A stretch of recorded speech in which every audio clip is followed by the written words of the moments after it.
Ya, terima kasih Anda masih bersama kami dalam program Majelis Sore, Majelis Kita Semua. Ketika kita bicara mengenai pandemi COVID-19, para pemirsa di rumah, mungkin juga para pemirsa yang menyaksikan tayangan ini cukup disibukkan dengan kegiatan belajar anak di rumah dengan proses daring atau dalam jaringan online, gawai, gadget yang mungkin juga dulunya dijauhkan bagi sang anak, bagi beberapa orang tua, kini mau tidak mau sebagai bentuk keniscayaan dari proses belajar mengajar yang terjadi hari ini. Banyak juga orang tua yang kemudian juga disibukkan dengan tugas anak. Orang tua yang malah bikinkan untuk tugasnya, Pak. Karena dengan kondisi di mana anak yang kemudian tidak begitu memahami dengan apa yang sudah diberikan penugasan dari guru, karena penjelasan yang kemudian juga dilakukan. Ketika bicara mengenai pandemi, ekonomi juga dijadikan sebagai salah satu alasan keluarga itu bisa terputus. Beberapa yang dirumahkan, ada beberapa yang memang juga memilih untuk bercerai karena dari Ya, mereka juga banyak sekali angka perceraian iya. akibat pandemi, salah satunya dampak ekonomi. Nah, sejauh mana ketika peranan orang tua, ayah dan ibu dalam mengajak anak untuk belajar begitu, Pak, di masa-masa sekolahnya? Ya, jadi ini ya, ini kenapa jadi saya menyampaikan tema rindu sekolah ya?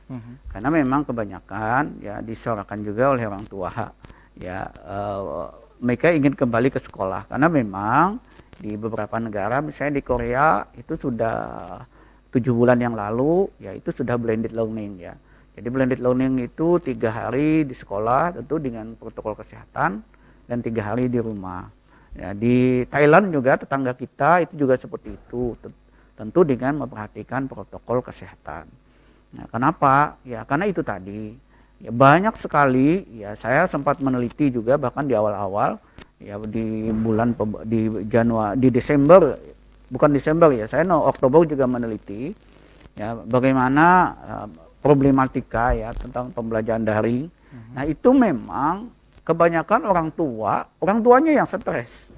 Ya, orang tua yang stres. Ya itu tadi yang saya bilang. Karena itu tadi shock culture, betul-betul shock begitu.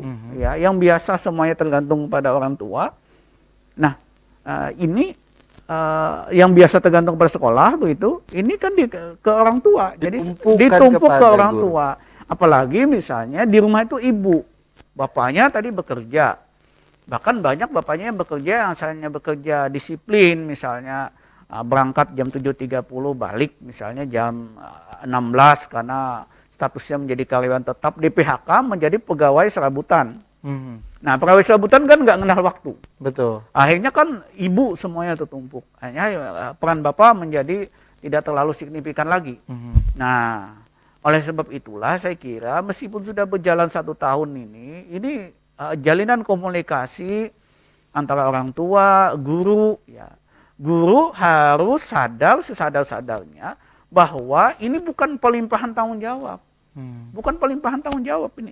Tanggung jawab mengajar tetap di tangan guru karena toh guru juga tetap menerima gaji, tidak pernah dikurangi oleh pemerintah. Betul. Nah, tetapi bagaimana mereformulasikan sebaik-baiknya model pembelajaran yang efektif pada siswa gitu loh. Karena sejauh ini kalau mendengar dari curhatan-curhatan orang tua begitu ya, banyak sekali anak-anaknya bahkan di tingkat sekolah dasar yang hanya diberikan tugas tanpa ada penjelasan. Iya, itu ini. Ya, harusnya ya terjadi lompatan pengetahuan oleh guru bagaimana mengefektifkan ini. Nah, saya kira ini kolaborasi yang harus bagus antara dinas pendidikan, KKG, KKM, ya, MGMP yang ada di sekolah-sekolah, bagaimana mengefektifkan supaya pembelajaran ini bisa berlangsung dengan baik. Jangan sampai kita nanti melahirkan generasi yang lemah seperti saya bilang di awal tadi. Betul. Nah, yang ketiga ya tentu antara orang tua, ya, guru, pihak sekolah itu harus melakukan komunikasi yang intens. Ya, apa masalahnya? Nah, saya kira pengalaman-pengalaman di daerah lain dalam konteks bukan di Kalsel ya. Tentu guru juga harus misalnya ada kunjungan rumah. Nah, jadi harus ada pemetaan. Misalnya pemetaan murid ini mana rumahnya yang berdekatan. Guru bisa berkunjung 1 minggu sekali gitu loh. Ya, untuk paling tidak memberikan rasa sejuk kepada siswa bahwa ini bukan libur bukan gitu. libur begitu. Meskipun ya kalau kita kembalikan istilah definisi sekolah dulu itu kan rasanya dari sekolah. Sekolah itu kan sebenarnya mengisi waktu luang. Nah, makanya kata saya ini kayak kita di restart. Makanya yang paling betul itu sebenarnya adalah madrasah. Ya, karena madrasah ya kita madrasah itu gurunya kan mudaris kan, dirasah kan, artinya belajar, mengasah. Ya, mengasah pengetahuan, belajar. Jadi memang istilahnya kalau istilah sekolah itu memang tidak terlalu pas karena istilah sekolah itu dulu memang mengisi waktu luang. Nah, itu. Jadi tetapi oke lah itu kan divisi dahulu kan. Nah, sekarang ya itu tentu ya tetap sekolah menjadi tumpuan utama kita. Nah, yang harus tidak dilupakan misalnya ada tahun 2020 itu ada buku yang misalnya tentang efektivitas menggunakan Zoom misalnya. Di situ kan tetap ditampilkan bagaimana meskipun pembelajaran secara daring tetapi juga high touch-nya harus tinggi. Sentuhan kasih sayangnya harus tinggi bagaimana. Nah, oleh sebab itu saya kira kalaupun pembelajaran daring jangan sampai guru itu cuma pakai Google Classroom saja, Google Classroom saja. Harus atau WA gitu ya. WA sesekali-kali tatap muka bagaimana melihat anak siswanya, ditanyain lah. Kalaupun misalnya tidak pakai Zoom, misalnya pakai video call sekali-kali begitu. Bagaimana nak kabarnya? Di absen beberapa begitu betul, ya. Iya. Nah, ini kan artinya bicara mengenai tanggung jawab dan amanah. Nah, ketika menjadi seorang guru tentu ada banyak konsekuensi yang akan dijalankan. Itu tadi betul. Ketika guru kemudian juga tidak dikurangi sama sekali gajinya dan kemudian juga malah hanya membebankan tugas-tugas saja karena untuk keperluan itu tadi, keperluan untuk penyelesaian kurikulum dan kemudian juga kompetensi-kompetensi lainnya sehingga anak pun juga dari buku yang kemudian juga muncul pertanyaan, mereka larinya ke internet arahnya untuk mencari jawaban. Dan itu pun biasanya juga semuanya ada jawabannya di internet begitu. Dan apakah juga itu menjadi sebagai salah satu kelemahan saat ini pendidikan akibat pandemi atau itu menjadi sebuah hal yang memang harus menjadi keniscayaan? Jadi begini ya, saya kira apapun kejadian apapun itu selalu ada hikmah. Ya, itu Tuhan memberikan yang terbaik bagi kita ya dalam konteks ini. Nah, termasuk juga misalnya dalam proses pembelajaran. Ya memang makanya ada istilah blended learning kan, belajar campur. Jadi memang kalau yang monoton itu ya tetap tidak efektif. Kalau monoton itu saja. Makanya kan dalam istilah agama Islam juga ada kata-kata hikmah kan.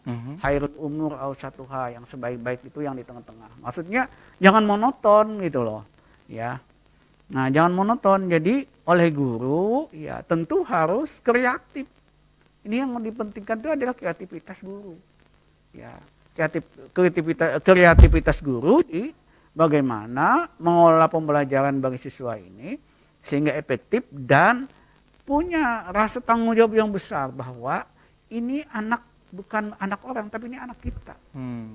Artinya itu tadi penanaman kesadaran bagi Dewan Guru ini juga diperlukan di tengah kondisi carut-marutnya orang tua dalam hal mendidik anak yang kemudian juga karena dulunya ditumpukan kepada sekolah tapi saat ini semua ke orang tua. Di sisi lain juga orang tua memerlukan untuk bekerja ketika memenuhi ekonominya. Betul. Nah, tapi kalau kita bicara mengenai balik lagi Pak ya, kita bicara mengenai karakteristik seorang anak, banyak kan juga dari orang tua yang akan membaca karakter anak begitu karena keterbatasan pengetahuan dan ilmu yang dimiliki oleh berbagai kalangan orang tua.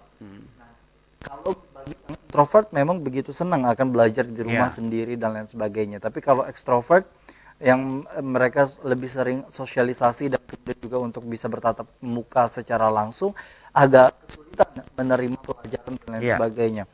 Mungkin sejauh mana sebenarnya orang tua memahami dan membedakan screening awal walaupun tidak langsung ke psikologi untuk bisa membedakan yang mana sih anak kemudian introvert dan juga extrovert. Ya intinya komunikasi. Ya jadi komunikasi. Jadi orang tua jangan sepenuhnya menyerahkan kepada guru. Tetapi guru juga jangan terlalu pede mendidik anak tanpa komunikasi dengan orang tua. Oke. Itu yang penting. Itu Jadi kunci. iya, kuncinya itu. Jadi kalau kita mengingat misalnya era 80-an, 90-an ya, terutama di masa-masa saya di sekolah SD, ya, saya itu ingat betul ya ketika mulai tahun ajaran itu, guru itu berkunjung ke rumah-rumah. Itu di kampung saya di Batola saya di Banten. Guru itu berkunjung ke rumah-rumah, memperkenalkan diri, ibu, bapak, ini ulun. Nah, ini guru di SD situ, ini ulun yang mendidik anak pian. Ini kan nggak ada lagi sekarang. Jauh akan hal itu. Harusnya itu kalaupun tidak bisa berkunjung, oke Karena lah di masa alasan pandemi dan tapi kesehatan. kan ada alat komunikasi lain, misalnya ditelepon pakai WA. Ya sekali-kali WA-nya juga pakai video call supaya tahu mukanya gimana. Ya, bukan ini ya tidak juga rugi kok ngasih paket aja kok. Tetapi kan ini memang perlu kesadaran yang luar biasa. Jadi karakter guru ini saya kira perlu dimunculkan lagi betul-betul. Makanya kita mulai lagi saya kira mereformasi dan mereformulasi pendidikan guru. Oke. Ya, Artinya itu. meningkatkan kesadaran oleh Dewan Guru selain memang dibantu oleh pemerintah, ini Iya. juga dari Dewan Gurunya sendiri memiliki kesadaran Iya. bahwa amanah yang dijalankan bukan hanya sebatas memberikan tugas dan Iya, betul. memberikan nilai, tapi juga memberikan pemahaman agar generasi-generasi kita ini dapat berkembang lebih baik tentunya, terutama di masa-masa yang memang kita tidak semua tahu kapan pandemi akan berakhir. Betul. Kita akan kembali saja tetaplah bersama kami dalam program Majelis Sore, majelis kita semua. Iya.